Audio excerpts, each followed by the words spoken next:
किसान दोस्तों नमस्कार। आप सभी का एक नई वीडियो में स्वागत है। आशा करते हैं आप सभी अच्छे होंगे। हम धान की रुपाई कर चुके हैं या कर रहे हैं। कुछ जगहों पर देखा गया है जैसे मानसून का आगमन रुक गया है, बरसात रुक गई है तो रुपाई भी रुक गई। जिन किसान दोस्तों के यहाँ अपना निजी साधन नहीं था, मानसून पर निर्भर थे, उनकी रुपाई विलम्ब हो रही है। तो आज के इस वीडियो में हम जहाँ धान की रुपाई हो गई है या रुपाई कर लेंगे, उसके बाद हम पहली टॉप ड्रेसिंग करेंगे। तो उस टॉप ड्रेसिंग में यूरिया का प्रयोग करें। उसी के साथ में और कौन सी जो आवश्यक सप्लीमेंट है जिनका प्रयोग कर दें, जिससे हमको कल्लों की संख्या की काफ़ी अच्छी हो, हमारे धान में कोई रोग बीमारी भी न लगे और उत्पादन भी अच्छा हो।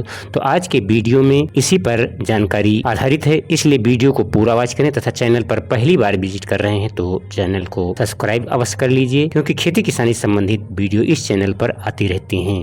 धान में रोपाई के बाद हमको खाद प्रबंधन सबसे आवश्यक होता है और उससे भी आवश्यक होता है पानी की आपूर्ति, क्योंकि धान एवं पान को पानी का चेला कहा गया है। तो रोपाई के 8 से 22 दिन के अंदर पहली टॉप ड्रेसिंग अवश्य हमको कर लेनी चाहिए। यदि इससे देर हो जाती है तो हमारे धान के उत्पादन पर काफी प्रभाव पड़ता है, साथ में कल्लों की संख्या भी कम आती है। यदि हम 1 सप्ताह के बाद कर देते हैं तो सबसे अच्छा परिणाम हमारे धानों में दिखाई पड़ता है। यूरिया की मात्रा की बात की जाए तो ये कई बातों पर निर्भर करता है। धान की वैरायटी कौन सी लगाई गई है, हमारे धानों में वैरायटी का भी काफी असर देखा गया है। कोई वैरायटी जो हमारी है नाइट्रोजन की मात्रा को ज्यादा अवशोषित करती है, कुछ बहुत ही कम ज्यादा आवश्यकता होती है। क्योंकि जो हमारे यहाँ एक हाइब्रिड धान लगाया जाता है, विशेष तौर से उसको ताज के नाम से जाना जाता है, प्रचार के लिए हम नहीं कह रहे हैं, उसमें बहुत ही कम यूरिया की आवश्यकता होती है। यदि हम उसमें ज्यादा यूरिया डाल देते हैं तो हमारा धान गिर जाता है। तो इसी तरीके से धानों की वैरायटियों को पर भी आधारित होता है कि हमको कितनी यूरिया डालनी चाहिए। लेकिन सामान्यतः देखा जाता है तो 1 बैग यूरिया हमारी 1 एकड़ के लिए पर्याप्त हो जाती है।